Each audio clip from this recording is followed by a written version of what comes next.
Hello everyone, welcome back to my YouTube channel.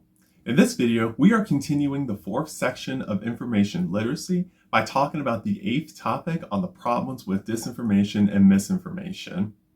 This topic is important because in today's world, we are constantly surrounded by information. Some of it is true, misleading, and completely false. And we need to know how to identify which is which. Now more than ever, we are able to receive news whenever and wherever we want.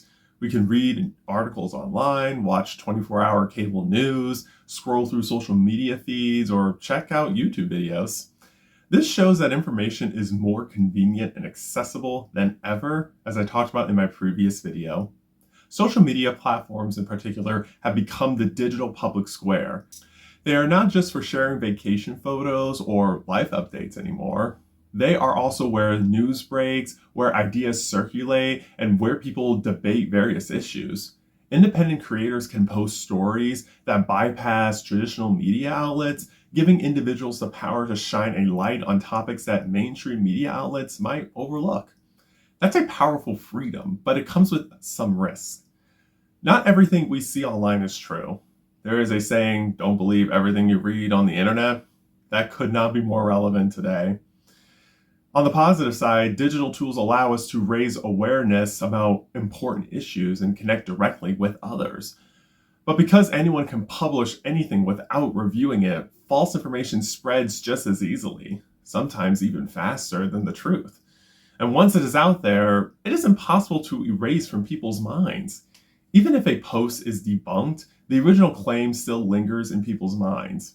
If we do not actively resist falsehoods, we allow misinformation and disinformation to take away our power to make decisions based on accurate and honest information. Think about it this way. In real life, we would not allow ourselves to be associated with dishonest people who damage our trust. Online, we should treat false information in the same way by not following accounts that spread it and not amplify it. When I first joined social media, I used it to keep in touch with friends and family members, but over time I began to see news updates on my feed, and those updates would come from a variety of sources. In that case, I realized that I needed to be mindful of what I read on social media and not get misled by any posts. I took a political science class on conspiracy theories in American politics, and that class taught me just how dangerous it is to accept claims without verifying them first.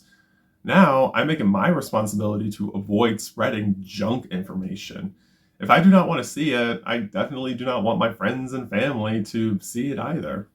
Instead, I focus on sharing credible and accurate information that strengthens our collective ability to navigate the information environment. Now, to quickly recap from the last video, disinformation means intentionally spreading false information, misinformation means unintentionally spreading false information, and propaganda is a way to spread a message. It is important to understand that disinformation is not new. History is full of examples of leaders and groups using falsehoods to gain power. Darius I of Persia exaggerated his victories and divine connection to present himself as invincible. Chandragupta Maurya used spies to spread lies that turned enemy officers against their leaders. In 1475, in Trento, Italy, Jewish people were falsely accused of murdering a Christian child. Under torture, a coerced confession was used to spread hatred and reinforce anti-Semitic beliefs.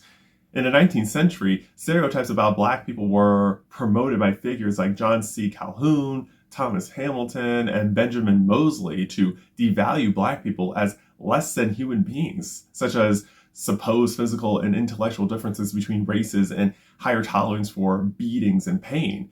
In the 20th century, Adolf Hitler used propaganda and disinformation to blame Jewish people for Germany's struggles, fueling anti-Semitism and paving the way for Nazi power. As we can see, there was a pattern of disinformation, exaggerating power, sowing division, being coerced out of someone, perpetuating stereotypes, and scapegoating certain groups during crises. Disinformation and misinformation are a problem because they spread quickly and stick in people's minds even after being debunked. They appeal to emotions and biases, which makes them harder to reject, and they thrive in echo chambers where repetition makes lies feel true. And in today's world, social media platforms amplify these problems. Their algorithms are designed to keep us engaged, and sensationalist or controversial content performs the best, even if it is false. What is worse is that moderation on many social media platforms has weakened in recent years. With fewer guardrails, misleading and harmful content has more room to circulate. That means it falls on us, the users, to resist and correct it. But why does this matter for civic engagement? Because false information directly threatens democracy and civic participation.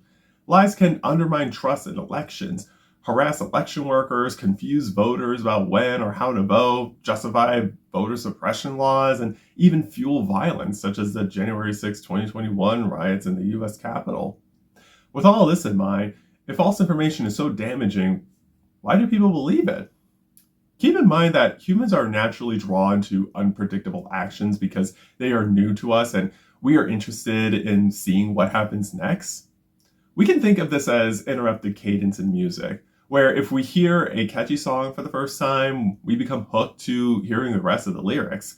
For the next few times we hear the same song, we memorize the lyrics, and we eventually sing along with the song. That is a resolved cadence of knowing what will happen next since we understand the song's pattern. For information, some political figures are unpredictable in their speeches. Even if their claims are false, we keep listening because we cannot anticipate what they will say next, and we remain hooked to their speech, which makes us less likely to tune out an unpredictable speech because we want to keep listening to it. That is why it is so important to be informed before you hear a claim from someone as much as you can. If we already know the truth about a specific subject, we are less likely to get hooked by a surprising but misleading statement by someone. And the best defense is tuning falsehoods out by refusing to give them the attention they seek. We will have already done the research beforehand to know the truth behind something. So, how can we identify and combat false information? To identify false information, check the source's credibility, cross-verify the facts with multiple reliable outlets, look for bias and hidden agendas in the source, use fact-checking sites like PolitiFact, factcheck.org, or Rutgers Fact Check, and double-check images and videos to make sure they are authentic.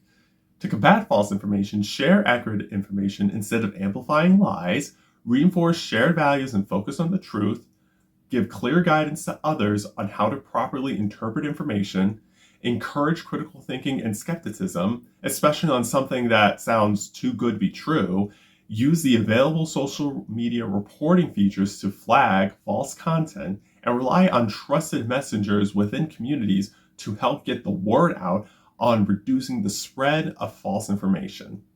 Another powerful tool is the truth sandwich, where when you debunk a claim, start with the truth, explain the false claim in general without specifically telling people to click on a false post and why it is misleading, and end with the truth again. For example, you can say, voting is essential for making your voice heard at the ballot box. Someone will come up with claims to discourage you from voting or make you doubt your vote counts. Your vote does matter, and they would not be saying this to you if you did not have political power. So, go vote to make your voice heard at the ballot box. This way, we use the truth to form the narrative. No matter who we are, we all have a responsibility to protect the integrity of our information environment. When we share accurate information, we strengthen our communities, democracy, and ability to solve problems together. In the next video, we will wrap up the 4th section on information literacy with the 9th topic on navigating the digital landscape. Until then, please like this video, subscribe to my YouTube channel, and turn on the post notifications so you will be notified when I post my next video. I appreciate your support. Remember, you are powerful, you are capable, and you are the changemaker our society needs. Thank you so much for watching. I will see you soon.